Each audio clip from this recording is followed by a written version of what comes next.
Guys, അപ്പം നമ്മുടെ പഴയ ബെൻസും വേറെ 5 കാറുകളും തമ്മിലുള്ള റേസാണ്. ആദ്യം തന്നെ ബെൻസ് ആണെങ്കിൽ ഫസ്റ്റ് ആവുകയാണ്. യെസ്, നല്ല സ്പീഡി ബെൻസ് പൊക്കിക്കൊണ്ടിരിക്കുകയാണ്. അതിൻ്റെ ഇടയ്ക്ക് വെച്ചാണ് ഒരുവൻ ഓവർടേക്കിങ്ങിന് ശ്രമിച്ചത്. പക്ഷേ ആ ഓവർടേക്കിങ് പാളിപ്പോയി. ഓവർടേക്കിങ്ങിനെ നമ്മുടെ ബെൻസ് സമ്മതിച്ചില്ല. അടുത്ത ഓവർടേക്കിങ് അതിനെ ബെൻസ് തടഞ്ഞു. നല്ല സ്പീഡിൽ പൊക്കിക്കൊണ്ടിരിക്കുകയാണ് ബെൻസ് ജയിക്കുമോ അതോ വേറെ 5 കാറുകളിൽ നിന്ന് ആരെങ്കിലും ജയിക്കുമോ എന്ന് കണ്ടറിയാം. അടുത്തത് അവൻ്റെ പിറകെ വന്ന് അടിച്ചു കൊടുത്ത്, പക്ഷേ ബെൻസ് വിട്ടുകൊടുക്കാൻ തയ്യാറല്ലെന്ന് പറഞ്ഞുകൊണ്ട് പാഞ്ഞോടുകയാണ് ഗൈസ്.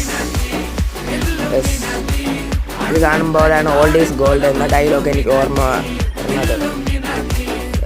അങ്ങോട്ടും ഇങ്ങോട്ടൊക്കെ ഇരിക്കുകയാണ്, പക്ഷേ ബെൻസ് ഓവർടേക്കിങ്ങിന് ഒട്ടും സമ്മതിക്കുന്നില്ല. അങ്ങനെ നമ്മുടെ ബെൻസ് ഈ റേസ് അങ്ങ് ജയിക്കുകയാണ് ഗൈസ്.